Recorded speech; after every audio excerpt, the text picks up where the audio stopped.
What's happening? What's happening? What's happening, people? How we doing? How are we doing? I know. People sitting there going, "What are you doing here?"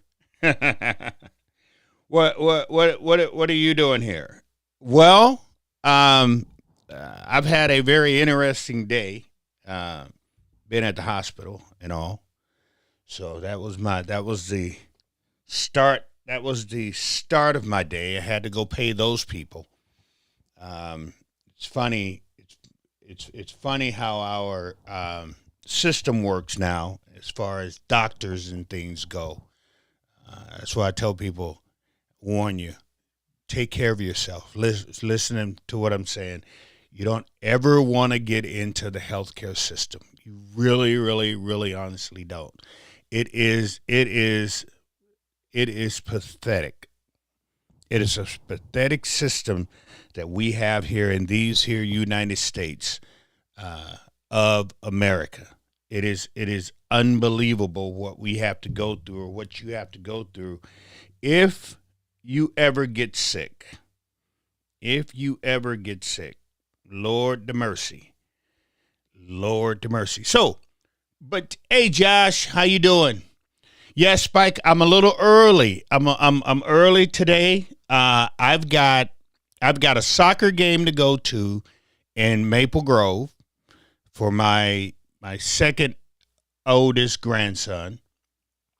And then we have to leave that soccer game and get down to get to Blaine for my oldest grandson's baseball game at 8 o'clock tonight. So that's going to go on until about 10 o'clock. So we're going to be, Grandma and Grandpa is going to be running here in a little bit. And this is our time of the year that I love, because I get to watch my grandkids do their sports. And we do everything we possibly can do to try not to miss them. So like I said, I've got to go to Maple Grove. My grandson has a soccer game.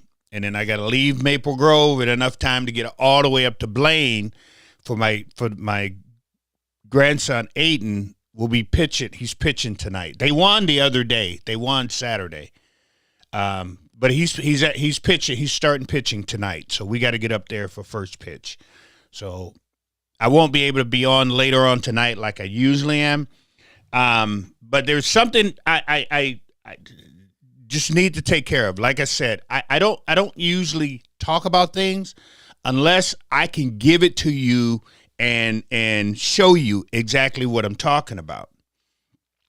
So, it's like today. Well, first off, I want to say this here. The phone calls that I got, the people that I reached out to, pretty much prove I was right on what I was thinking. The Chaz said the medical system is a joke. Yeah, it is. But I was right on what I was thinking. That little kid that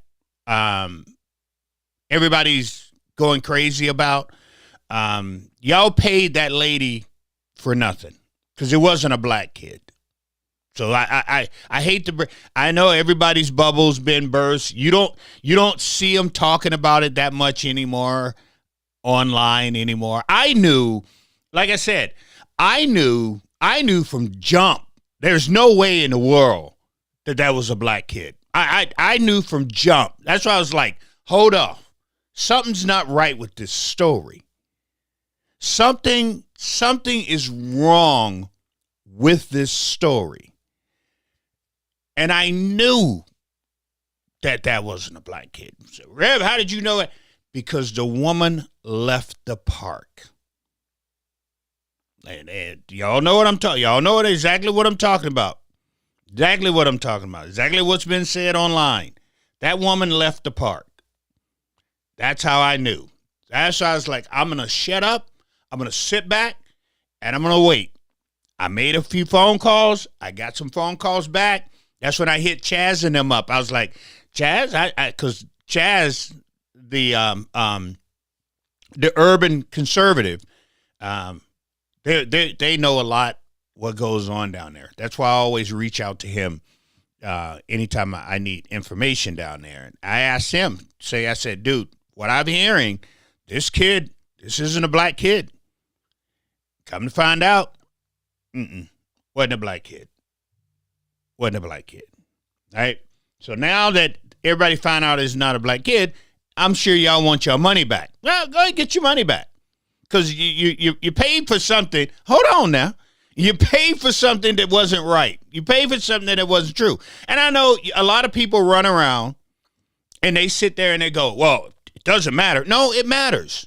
It matters because here in Minnesota, I don't know where you're at. I don't know how your Somalis in your area see themselves, but the Somali community don't see themselves as black. Not here. Not here. They're fighting black kids back and forth. I mean, half the fights in the school, at the mall. When you see all that stuff going off at the mall, those are black kids fighting Somali kids.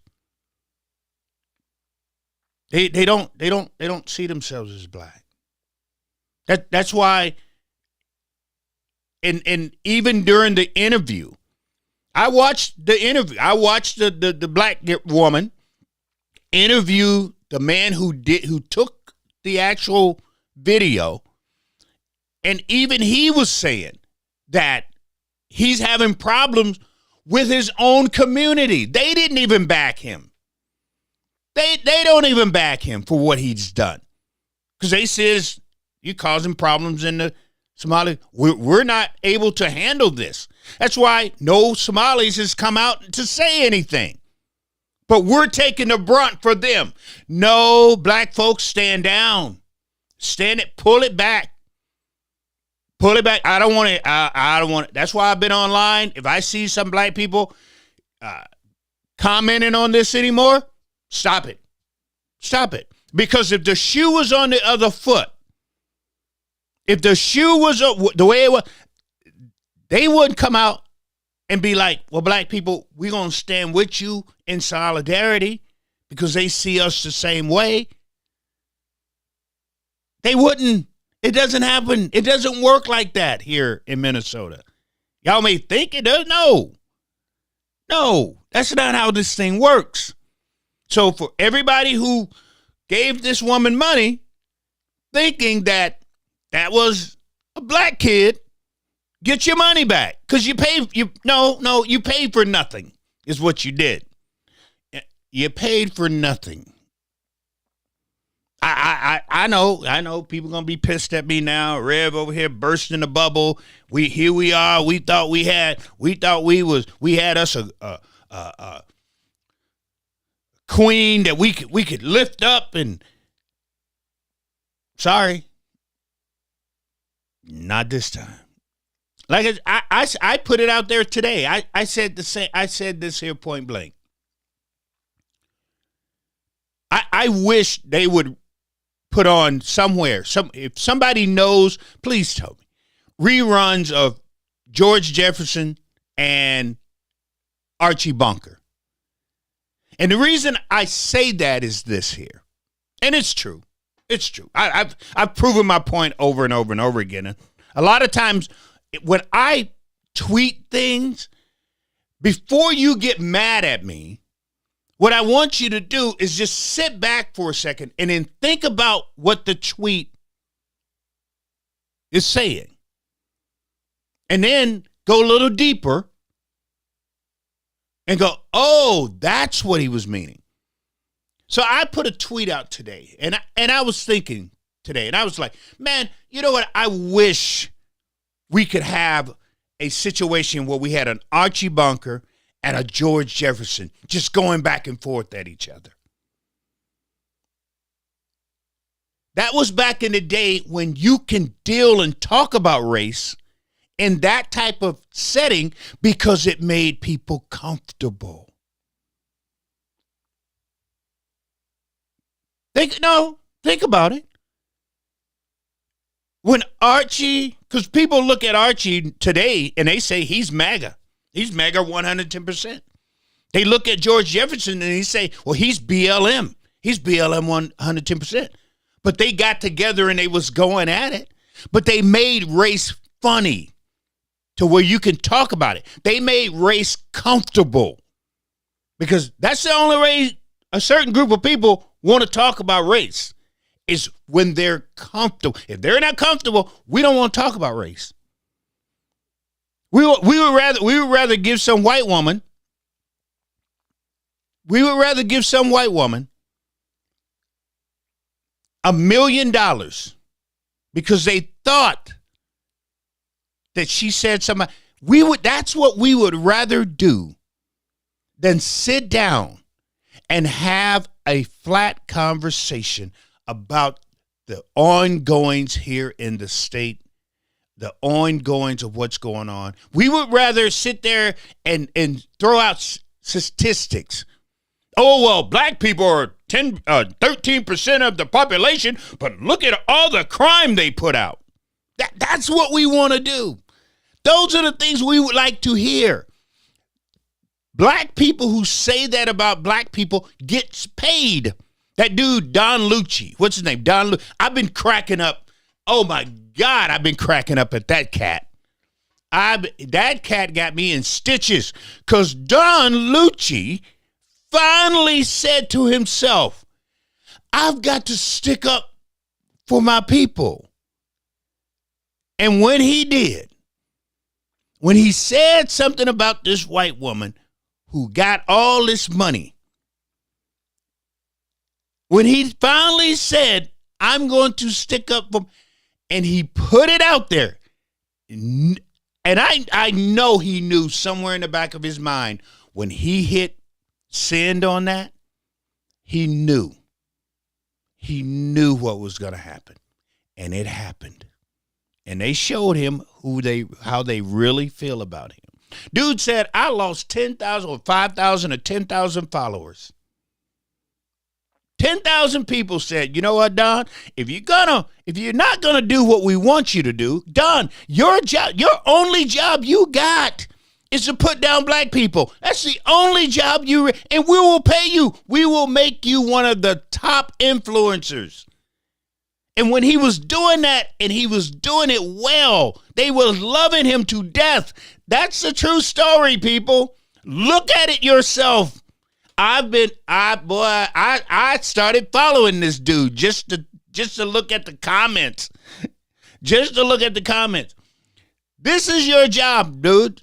This is the reason why we made you one of the top influencers. And when you don't do what we want you to do, we'll put you on the post, boy.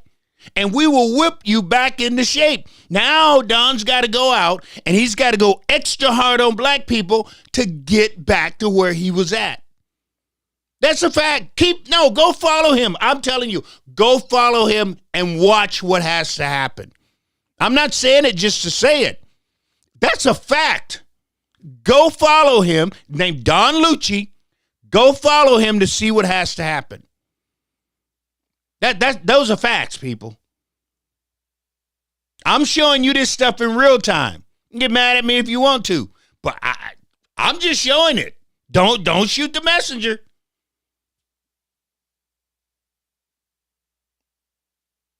Don't shoot the messenger. Hey, what's up, Range Mind? Dude, you gotta get on my show, man. We ain't ran in a long time. Let's put something together, brother. Let's put something together. But I got into it with a white liberal woman. And that's going to take me into what I came on here to talk to you about today. But I got into it last week with a white liberal woman. This woman got mad at me because I called out the black woman.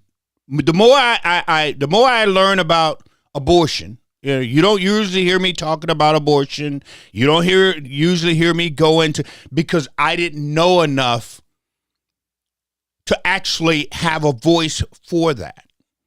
But the more I learn, the more people I talk to, the more research I do, I start realizing that black women are the top abortioners, or whatever you want to call them, there is in the world.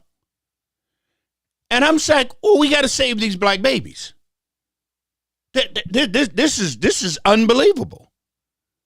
If what I'm learning, and I'm learning, if what I'm learning is true, then this is pathetic. So I'm talking to this white liberal woman, and she's literally mad at me. She's pissed at me. She's upset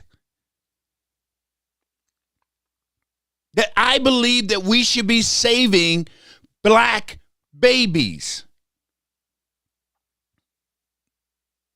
She told me, first off, you don't know what you're talking about. Second off, these women have every right to, what she said, I quote her, if they don't want these babies, they don't have to have these babies. You shouldn't be trying to stop them from doing something that they want to do. It's their bodies. If they don't want, and I'm sitting there going, but wait a second. You're a white woman telling a black preacher that he's wrong for wanting to save black babies. Make it make sense to me. And that's what I said to her. I said, make that make sense to me. Because it doesn't. It makes zero sense to me. Now, look. Now, Ivanka, no, not Ivanka. What's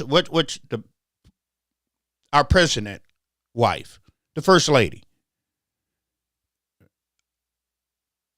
I believe in what the first lady says. She says, point blank, leave it to the states. Yeah, sure. That's her mindset. Her mindset is basically a woman's body is a woman's body. That's the first lady's mindset. But if we're this smart of the population, but our abortion rate is off the charts, something's got to change. Something's got to change. I know I'm new to I'm new to the game because you know what?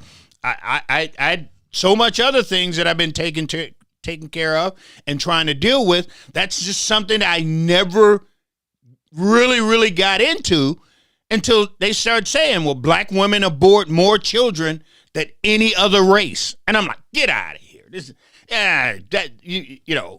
Are we on that per capita stuff again? Because that's usually how we are as black people are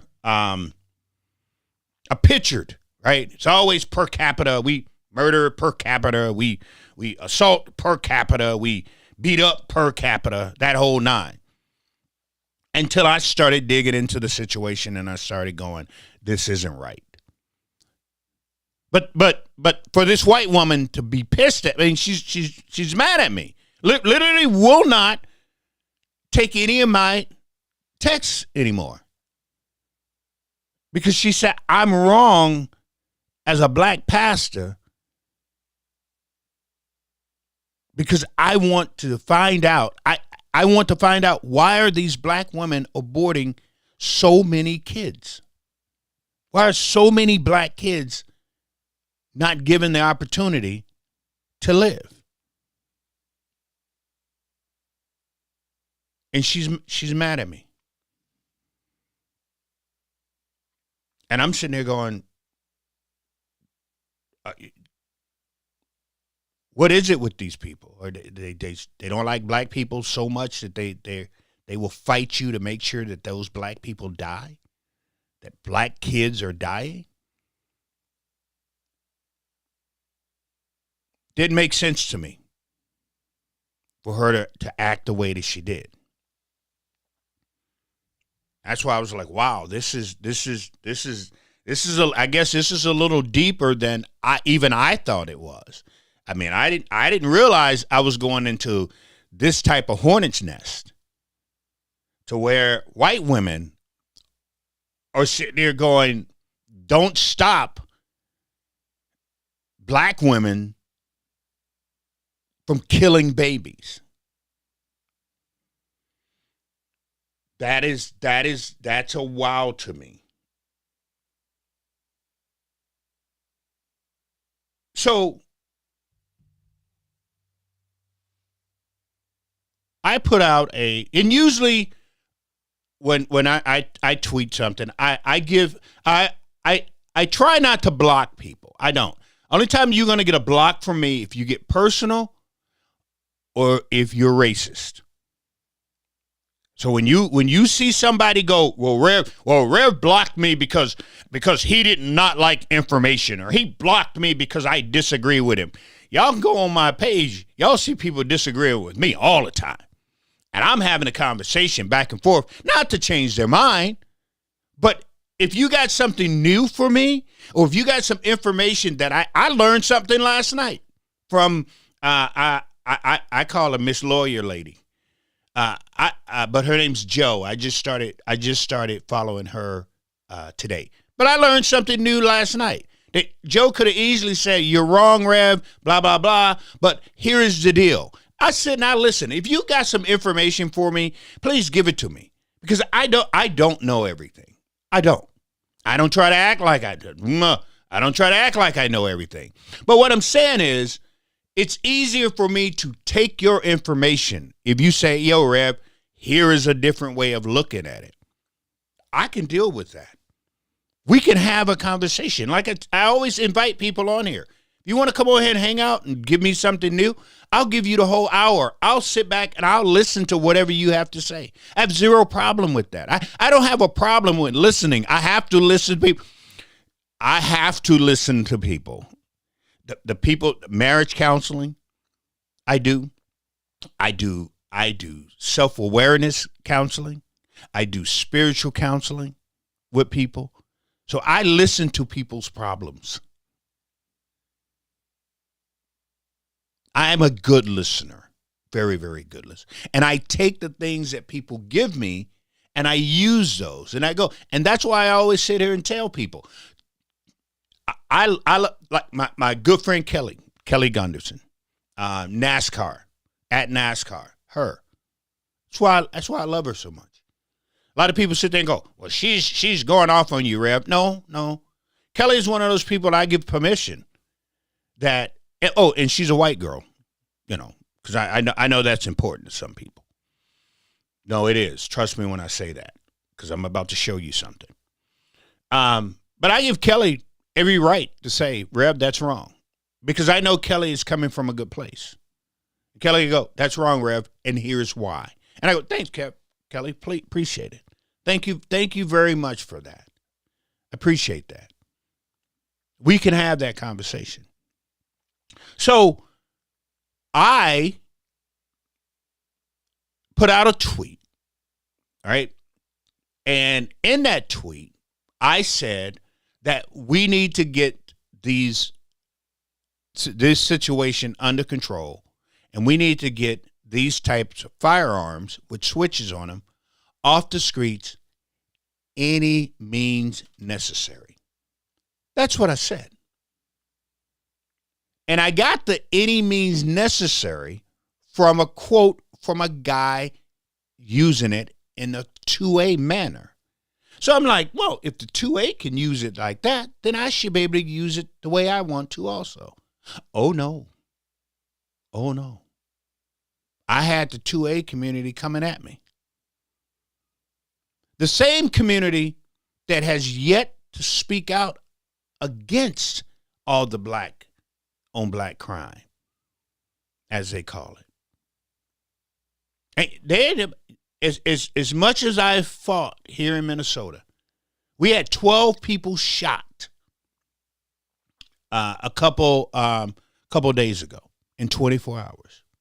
And as much as I speak out against that and I speak up for it, I've yet to have ever anybody from the 2A community call me up and say, Rev, what voice do you need for what's going on in the black community? Oh, they quick to fight me when they think that I want to put regulations on firearms. That's quick to do that. But knowing that a lot of these guns, and they know this, they like to act stupid, but they know a lot of these guns that are coming in that these kids, because ain't no 15-year-old kid going to a gun store, correct? I mean, no, let's have this conversation. There's not a 15-year-old kid going to a gun store. right? There's not a 21-year-old criminal going to a gun store, right? Even in the House of Representatives a couple of years ago, one of the representatives told the truth and said, oh, well, they're selling the guns outside the nickel and dime store. He finally told the truth. And we know that. And I can tell you for a fact that the boys just say they pull up, they open the trunk, and we buy what it is, what we buy. That's what I've been told. And I know these guns are coming from north, south, east, and west into the black community. But you have yet to have anybody from the 2A community speak out against that. Correct? No, those are facts. Those are facts. They're quick to jump when they think that somebody's going to take their guns. But yet, they say nothing when those same guns that they know are coming in the black community and killing these kids. They don't say nothing. So this lady, Deb, right? Y'all can follow along with me. So I gave her every room in the book to say whatever she wanted. All right? And that's what I do. A lot of times that's why I tell people, if you see someone attacking me, don't say nothing. Don't get involved, because what they'll do, they'll go on your page, they'll pull something off your page, and then they'll start bugging you. Leave them alone. Let them. I don't care what these people say about me. And I thank everybody who sits there and hit me in the back channels and go, Rev, you need to block this person. I know I'm not blocking them because I want you to see what I'm talking about. If I block them, I can't show you what I'm talking about. Because half of the time, what I realize, anyone who comes after me has a different motive. All right? Just like this lady. So what I did is I put that tweet out. And I was talking about trying to find ways and using the laws we have on the books. Not creating any new laws. We don't need new gun laws. We don't. If we use the gun laws right now that are on the books, we could curb a lot of the things that are going on in the black community. We can. The problem is we don't use those laws. So as a gun owner and someone who carries, why would I want to restrict my own rights? That's silly. That's for silly time. I'm not trying to restrict my rights in any way at all. So that's not what I'm talking about when I go, we have to find a way to stop this. Too many black boys are being shot and killed by each other in our community. How do we stop that? How do we bring that down? We start arresting the people who are bringing the guns in. We start arresting the people who are buying the drugs from these kids who can go and buy those guns. That's what we do. We go back to Ronald Reagan, 1980. That's what we do. Ronald Reagan, in 1980, when Ronald Reagan was putting crack in the 80s, when he was putting crack in the black community, Ronald Reagan said, you know what? Now we've got enough money for our Contra affair, war. Now we got to start putting people in jail.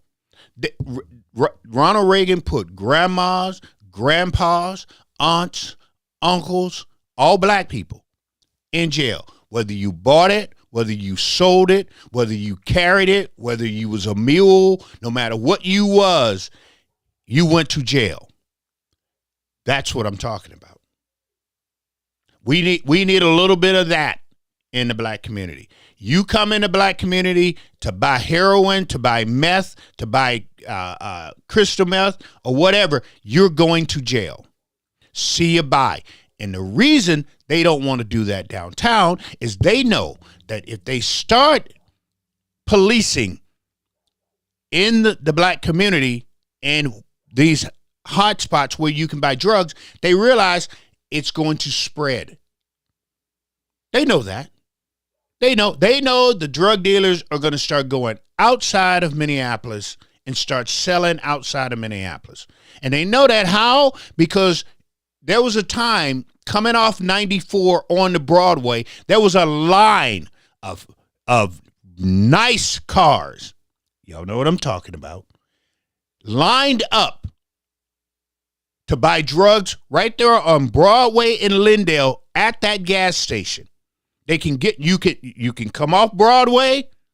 You come off Broadway, make that right there on Lindale and Broadway, do your pickup, and you go straight down Lindale, and you can get right back on the freeway on Dowling. That's the loop. That was the loop. And that loop, there's a reason why that the state troopers on certain days will set up in that corridor area on 94 between where 252 meets and Broadway, anywhere in between there where they was catching people. That needs to happen. That needs to happen. That's how we can pull a lot of this drug use. That's how we can pull a lot of this gun violence and everything down. But you know what we need? We need people speaking out on this. So I put this out on Twitter, and I get this lady, white lady, Deb, been on me for a couple of days. You can go and look at it for yourself. But the thing that kind of rocked me with her is I told people who was hitting me up saying that I should block her. I go, no, I'm not blocking her. I want her to get off her chest her real problem about me, right? Because I knew what she was saying wasn't true. But I realized that she had a bigger problem for me, right? So this is what she said. So she comes at me upset that I said she's a MAGA. She's a white woman, upset because I said I want to stop the black death with guns. And she was mad, right? No. She look go to my get up. She's mad at me.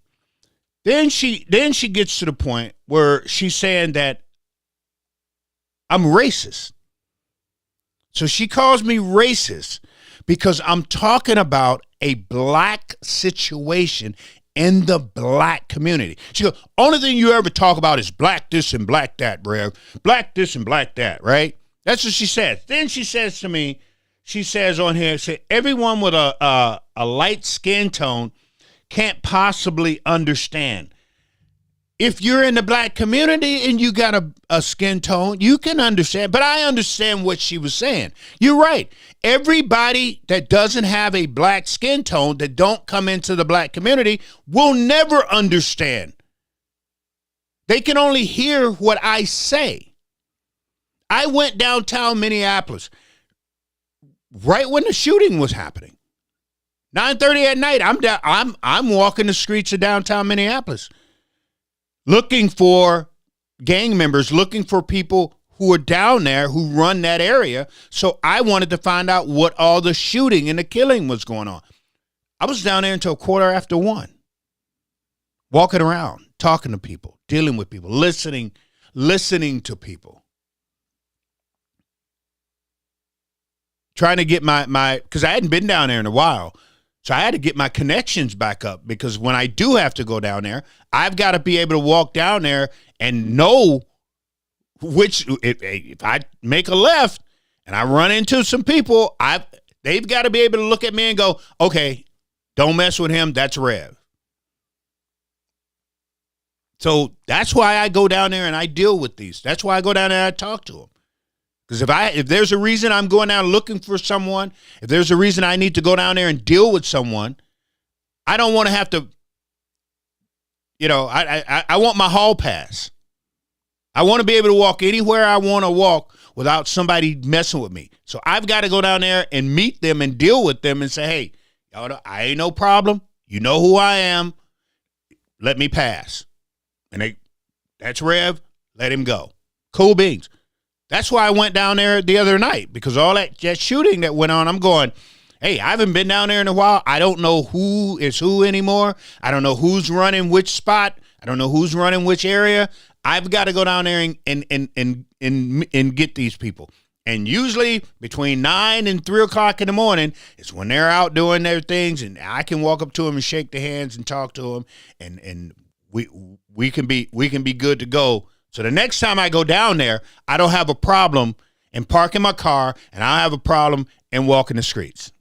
They know that I've got what they have, and they know I will use mine, and they know I'm better at using it because I train to use it. That's another reason why they don't mess with me. But this lady, right, went all the way to the point of saying she called me racist because I talk about the black community. She called me racist because I talk about stopping the killing in the community. I was shocked last week when we found out that the shooting, the 12 people that got shot wasn't black people. That's another reason, like I say, I have to go down there, because I've never heard of the Nation gang. I've never heard of an Indian gang, ever. And I've been on the streets since 1996. I've dealt with street gangs since 1990. I was part of the first summit in 97 and 98, 99. I was part of the first gang summit that we had here in the state of Minnesota. That's how far back I go dealing with gangs. I've never heard of what just came out of Minneapolis, that there's actually a nation of Indians and they are a gang. Never heard that. I've never heard that. So I thought all that killing was black boys shooting on each other for their corners. But this lady reminded me of this mega white lady, reminded me of the liberal white woman who was upset at me because I want to save black babies from being aborted. And this woman is upset at me because I want to save black kids from being shot. I'm sitting there going, what the heck is going on with white women these days? Do they just want black people dead? No, I'm being dead serious. Go on my page.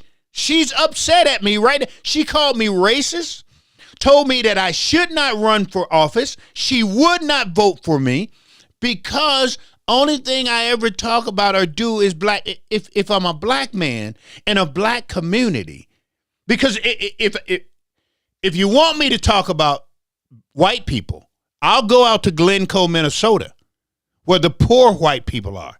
And then I'll start reporting on that. But then you'll get mad at me because you'll sit there and say I'm racist because I'm talking about poor white people. Correct? Y'all know I'm right. You know I'm right. But if I'm going to talk about something, why not talk about where I'm at every single day? Almost. There isn't a day that I don't have something to deliver, something to drop off, something to give. Because as soon as we get it, it goes out. As soon as we get it, it's gone.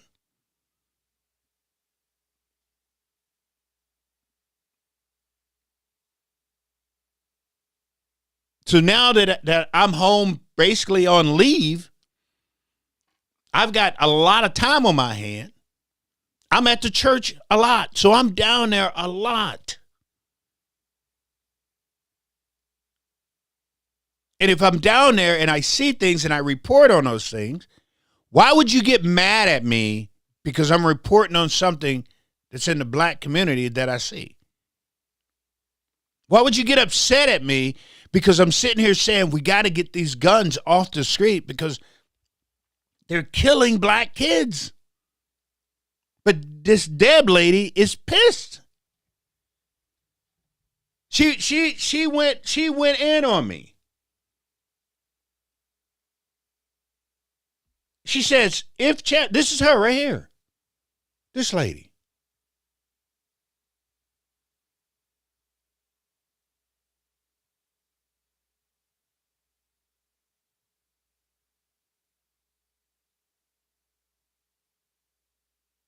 That lady went in on me.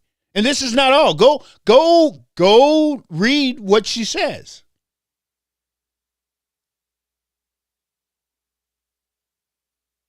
That her.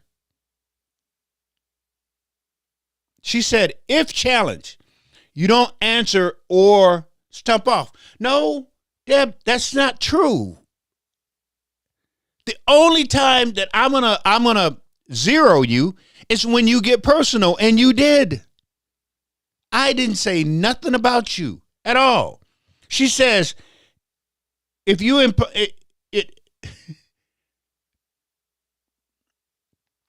she said my activism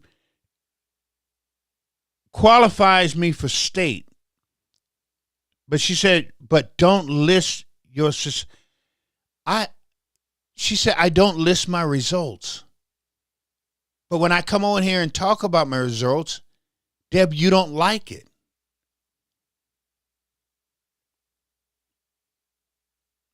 She said, you imply that community activism is your qualification for state office. I never implied that. I said, what I said that qualify me for state office is working with the people. Working for the people. Understanding what needs to be done and how things needs to be done. Actually being out on the streets, dealing with the people. That's what qualifies me. Because I'm willing to listen to the people in Minnesota to help to make things different. I don't want to leave this type of state for my grandkids. Not at all. Yeah, if y'all want to, ain't nothing I can do. But that's not what I want. I'm running for office because I feel that we have been hoodwinked and led astray. I feel that there are people who don't want to work for the people of Minnesota. We have been led to believe that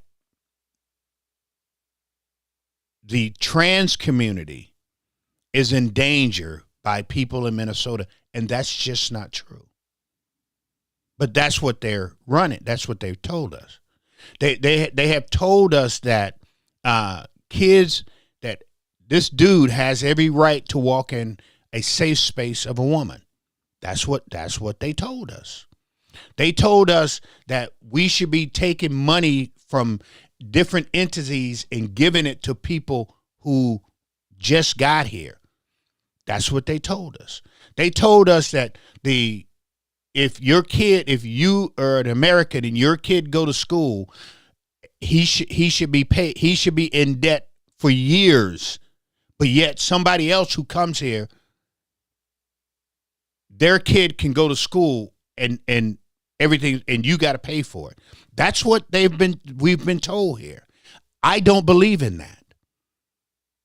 That's not activism. That's being an American. That's being a Minnesotan. That's been a father. That's been somebody who believes that here in America, we can do better. That's not activism. Activism is when I go and I feed the poor white people, when I feed the poor black people, when I feed the poor Mexican people. That's activism. Activism when I raise money to make sure that our vets have wheelchairs that have been stolen on these city streets. That's activism. Activism is when I make sure that these kids in these these homeless kids that's in these schools in Brooklyn Parks have food that they can take with them, have place helping them get laundry detergent so they can wash their clothes. That's activism.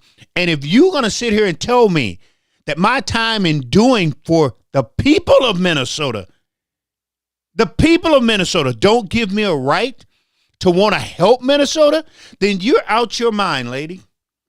You're our problem. Deb, you're the problem. You're the reason why Minnesota is the way that it is. Period, point blank. Because you're so worried about me helping and working with people that look like me. What you don't understand is I help people, more people who look like you than I do people who look like me most of the time on given days. On certain given days, I help people who look more like you than actually look like me. Now, do I get on here and I say that all the time? No, because you know what? When I first started, Deb, and I talked about white people, and I talked about the white people that I helped, and when I put pictures on here, Deb, of the white people that I was helping, you know who got on me about that, Deb? White people. That's true, Deb. So I stopped talking about the help that I do and the white people that I help. I stopped talking about going out to Llano Lakes. I stopped talking about going out to Eden Prairie, Deb.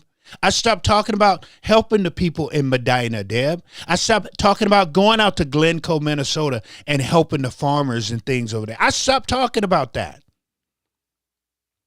I stopped talking about the poor people that came in, the poor white people that's right down there in Minnesota, in Minneapolis. I stopped talking about that because, Deb, they didn't want to hear that, Deb.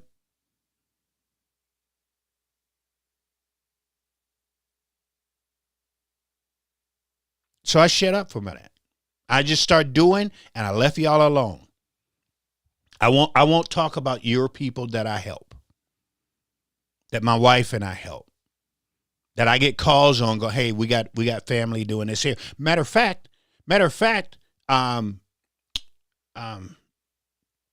Rebecca Whiting, tell you a story. Lady, Rebecca Whiting ran for Senate, and she's out of Bemidji, right? Some of y'all seen her. She came down. I took her on a tour of Minneapolis and everything. She's way up in Bemidji. Rebecca Whiting helped us. This white lady helped us help a white lady whose husband was beating her up. Now, I've never told this story, but she helped us. Rebecca Whiting is look her up. She ran for Senate. She's out of Bemidji. She helped us house this lady. White lady, 2 kids. Her husband beat her up. I got a phone call. I don't talk about that. But if it's okay with you, Deb, if y'all don't get mad at me when I do start talking about what I do in the community, if I start talking about white people, as long as y'all don't get mad at me, I'll tell you what I do. But I stopped talking about that a long ago because y'all kept saying to shut my mouth about that. And that's what I did. So, Deb, when you get on my Twitter feed calling me a racist because I'm only talking about black people, I need you to check yourself because you don't know me very well, apparently. You don't know about the coats. I can show you that we got all of them kids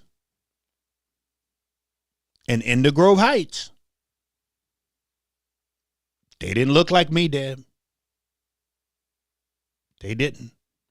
But I didn't say nothing because I didn't want y'all mad at me. So I stick to my kind. But what I want you to know, Deb, I'm not a one-trick pony. My Bible, the one that I read every day, tells me to take care of my people. And the Bible that I read every day, Deb, says that my people don't have a color. That Bible tells me that he made us all, and we all are brothers and sisters. Period, point blank. No ifs, no ands, no buts. I'm chosen to make sure that that book that I read every day, and it says take care of the oppressed and take care of the poor. It never in that book one time said take care of black people. It never in that book one time said just take care of white people. It never in that book said just take care of Mexicans. Never have I ever read in that book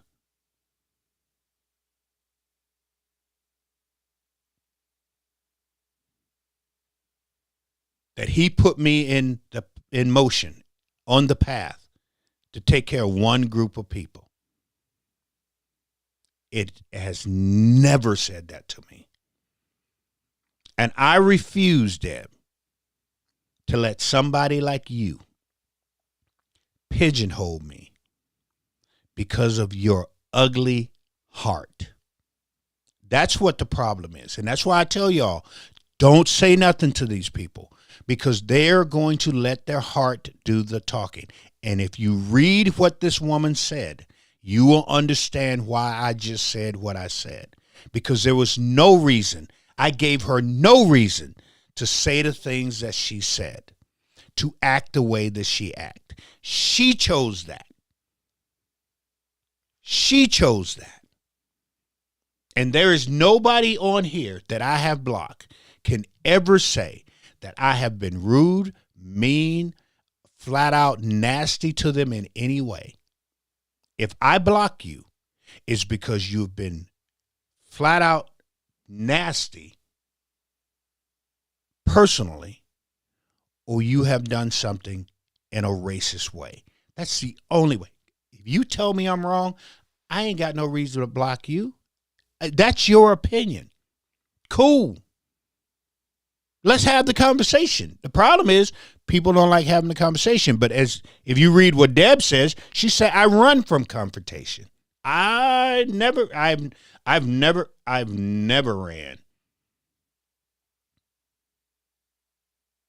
from confrontation.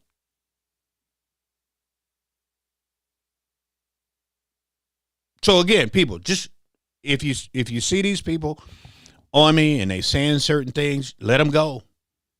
Seriously, let them go, because they're going to tell on themselves. It's going to come out. I give them all the space they need to say whatever they want. But at the end of the day, somebody like Deb, who's upset at me right now because my goal is to slow down. I know we're probably never going to get a 0% that, we're not going to have gunshots in the black community. That's never going to happen. That's never going to happen. But we can save as many lives as we possibly can. We can save as many lives as we possibly can.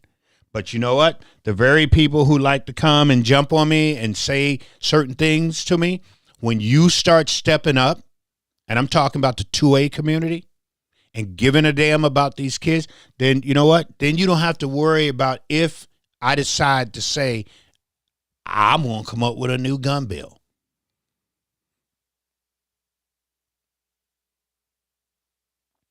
But there's no reason for that.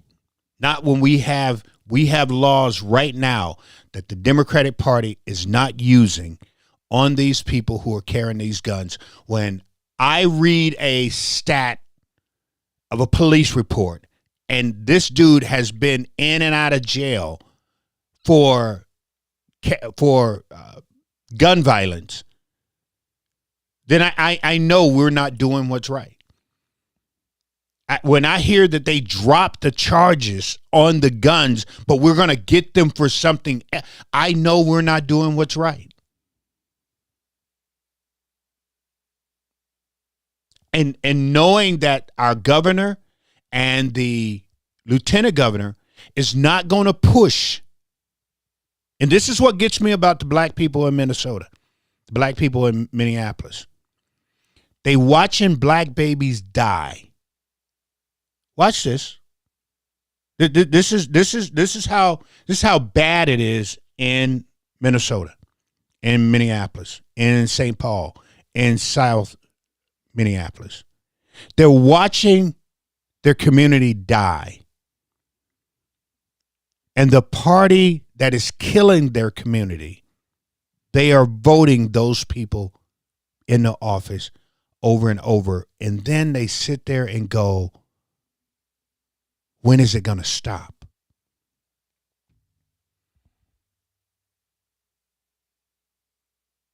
But then when I go in there and I'm talking to them and they're looking at me, Rev, we can't vote for you because all of these here things and changes you want to do. See, a lot of the gatekeepers don't want me in office because they know the money is going to stop. They know that. They know the minute I get, the second I walk in, the millisecond I walk into the door, those gatekeepers know that they will never get a dime of the taxpayers' money. They know that. That's not from activism. That's from being right. And they know that. They know that. They realize that their grift is up. The people who have Chicago and 38th held hostage right now know that if I got into office, that area will go back to the taxpayers in that area. They know that. They know that. And they know that Tim Walz will let them do what they want. They know that Peggy will let them do what they want.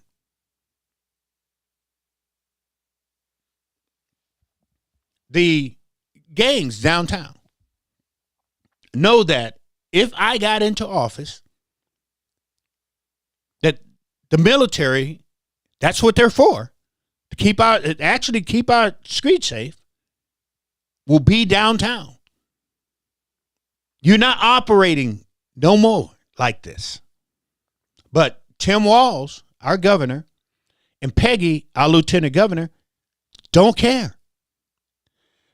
They know that we will do everything possible to get in new law enforcement and let the law enforcement know that if you come here and do a good job, we're not going to have no jump out boys. We're not going to have our law enforcement knock anybody up on side the head. We're not going to have our law enforcement put knees on nobody. But if you come in here and do an awesome job, you can have a good job. See, we're going to give you the tools to clean the streets up. Your job isn't going to be harassing the homeless. That's not your job. Your job isn't going to be out dealing with the mental illness people. That's not your job. Your job is to go after criminals. Your job is to make sure we don't have no more Kia boys. See, you won't be able to steal a car out in Plymouth and then drive it as fast as you can down 94. And soon as you get off on Dowling into Minneapolis, you're safe. Those days are over. That's why they won't put me in office.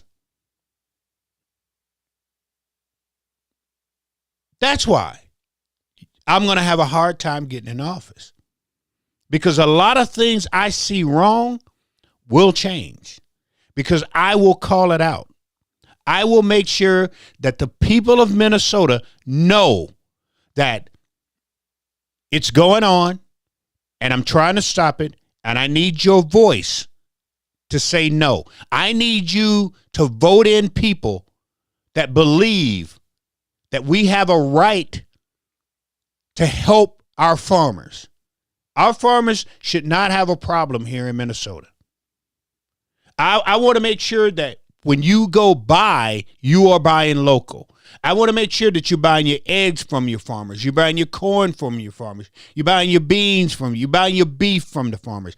I want to pick these farmers up and make them a priority here in Minnesota. I'm out talking to them. I understand what they're saying. I've seen what they've said. That's what's one. That's not activism, Deb. That's being a part of Minnesota. But see, we don't want that. We want poor people. We want people coming from the red districts into the blue districts, going to their food shelves. And then we want the food shelves in the blue district to deny the people in the red districts, so then we can make a news story out of it. Y'all didn't catch what I just said. Red district people going to blue district people areas to their food shelf, because in the red district, the food shelves are down low. So the people from the red districts go to the people in the blue district, and then the blue districts tell the red people that they can't have the food, and then the red people go tell the news organization that they're being turned down because they're white, and then the news organization run that lie and run that story.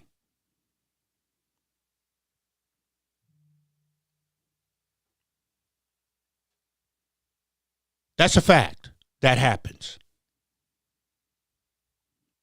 But y'all don't know about that.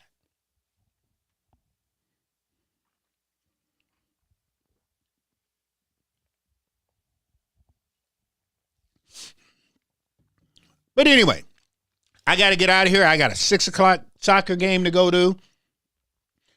We got to get ourselves down to Maple Grove. And then I've got to go to a baseball game. Yeah, got to leave there and go to a baseball game in Blaine. I got to get there for first pitch because my grandson is pitching tonight. So I cannot miss that at all. So we're running. This is the time of year my wife and I love, because we get, like I said, we get to go see my grandkids in their sports and get to support them and do all that their type of stuff. So this is gonna be a fun night, very, very fun night. But anyway, fam, I just want to jump on here and clear something up real quick, because a lot of people was talking about this lady and was saying I should block her and all this shit. I'm not gonna block her. She's just confused, and she don't understand a lot of things that I do. Like I said, if you follow me, you would understand, and you wouldn't get mad if you know that I was helping certain people and I was doing the things that we do. You wouldn't get mad at that. You'd be like, thank you, Rev. Appreciate you. That's what I would say to somebody who do some of the stuff that we do. Thank you. Appreciate you. But anyway, hey, and for those who tuned in for Dexter on last night, thank you guys very much. We had a good time. Carl was cracking up with Carl. Appreciate Carl with everything he's done. Where in Rochester is Brad tomorrow, and are you going? Wait a minute. Brad's going to Rochester tomorrow? I didn't know that. I'll hit him up and find out. Brad be somewhere everywhere, man. That's why I'm telling you. It's why I hooked up with Brad, because I know Brad is very, very passionate. He's run in other races. I know people, you run in races and you lost and all this here type of crap, whatever. We're trying to make a difference. But I'll hit Brad up here in a little bit and find out where he's at. I don't know where he's at, Wasp, but I'll let you know as soon as I find out. Or you can hit him up and ask him, either way. But no, I didn't know he was going to be in Rochester tomorrow. No, I am not going. I am still going through some evaluations. That's what I had to do today. I've been at the hospital all day today, and then I got to go back on tomorrow too. But I find out what time he's going down there, if he's going afterwards.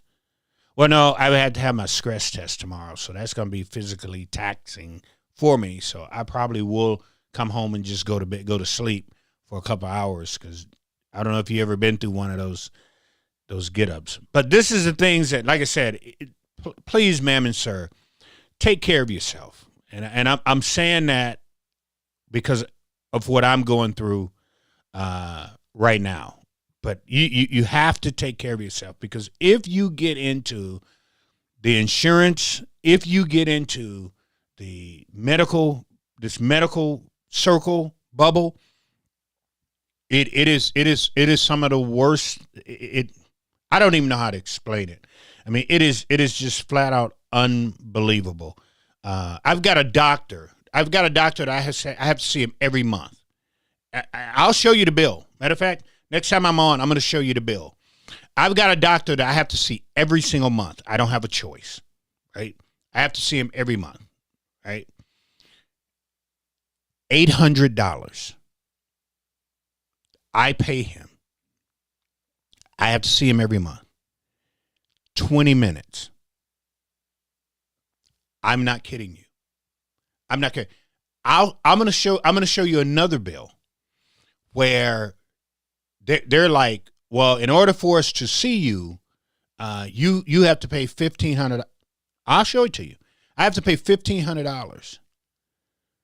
But the doctor that I have to see every month, literally, it costs me $800 for me to walk in his door for 20 minutes. I'll show it to you. I ain't got no reason to lie to you. That's why I say, please, ma'am and sir, do not get yourself. Take care of it. And I used to go to the gym all the time.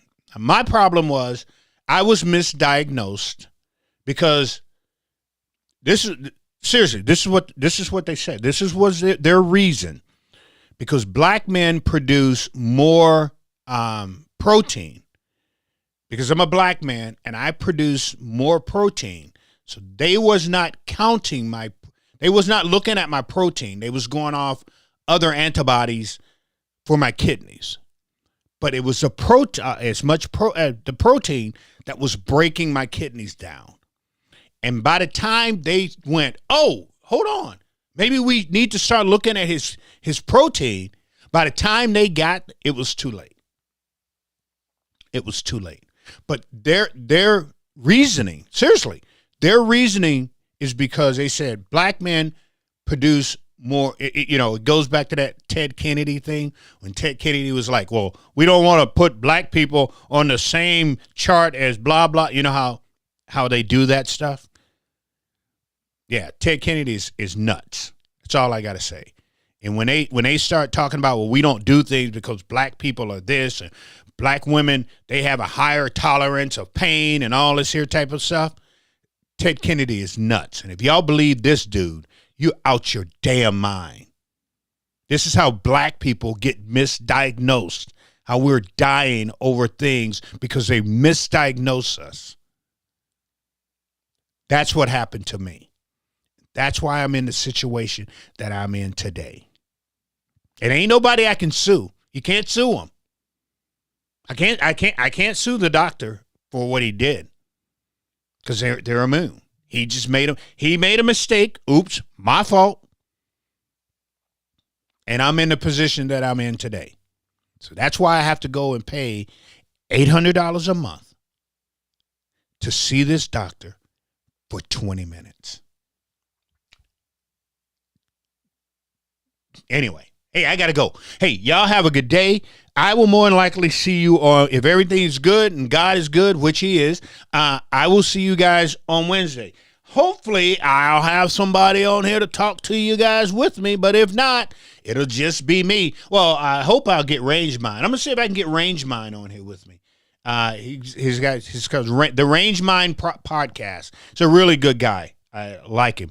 He and we hadn't chopped it up in a while, so I'm going to see if I can get him on Tuesday or Friday, one or the other, and we'll hang out. Hey, I appreciate you guys. Thank you very much. We're going to end the day like we always end the day, realizing and understanding that we serve a mighty God, an unbelievable God, a God that will do anything for you at any point in time. The only thing you have to do is give him your heart, mind, spirit, and soul. He already told you he will never leave you. He'll never forsake you. That God, the one that made the ultimate sacrifice for both of us. You understand what I'm saying? So I want you to go out on today knowing that you have nothing to worry about. And y'all know what that does. That put a smile on your face. And y'all know what we do with those smiles. We go out and we smile at somebody, so somebody smile back at you. Y'all have a good night. I'll talk to you later. Peace, fam. I'm gone.